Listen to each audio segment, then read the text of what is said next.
Hello everyone, my name is Heather Norton and this is Discussion Board Post 1.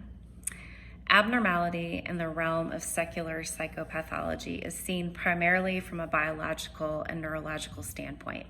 Its causation stemming from a chemical imbalance, physical deficiency, or an adverse life experience such as abuse or trauma.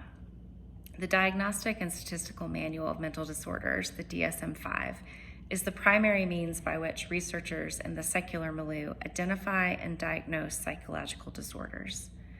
Although admittedly complex, the identification and diagnosis of psychological disorders, according to the DSM-5, includes personal distress, disability and dysfunction, and the violations of social norms as the three broad categories under which psychological disorders may fall.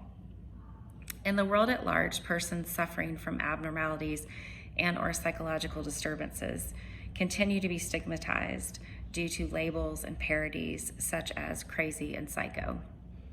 Krang et al. Notes that much of history has attributed psychological and mental disorders to supernatural causes and explanations, which were largely treated with forms of exorcism or other forms of maltreatment. This is clearly seen in the Bible's multiple references of unclean spirits and accounts of exorcisms, many in which Jesus himself participated. But Jesus' participation in these events is not the primary means by which he interacts or even treats those who are suffering from mental and psychological disorders or even emotional distress. His primary and most consistent form of treatment is clearly seen in his intentionality, his presence, and his willingness to step over the cultural and ceremonial restrictions of his day in order to touch, heal, and love those who are hurting.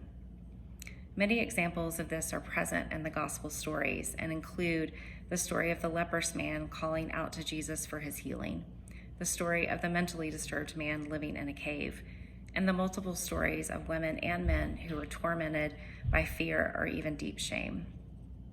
Based on the care of Jesus and my viewpoint as a Christian, I believe that psychological disorders are symptoms of human suffering and a result of living in a fragile body in an imperfect world.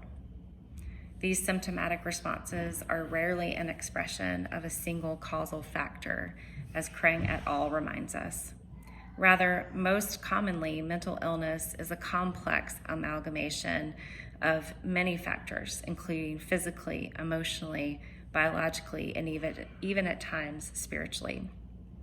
As following the first and primary way of Jesus, I believe that regardless of the treatment approach and how we define psychological disorders or even psychopathology, our first call as clinicians is to honor the presence and the story of the other and stand in solidarity with those suffering from mental illness, those on the margins.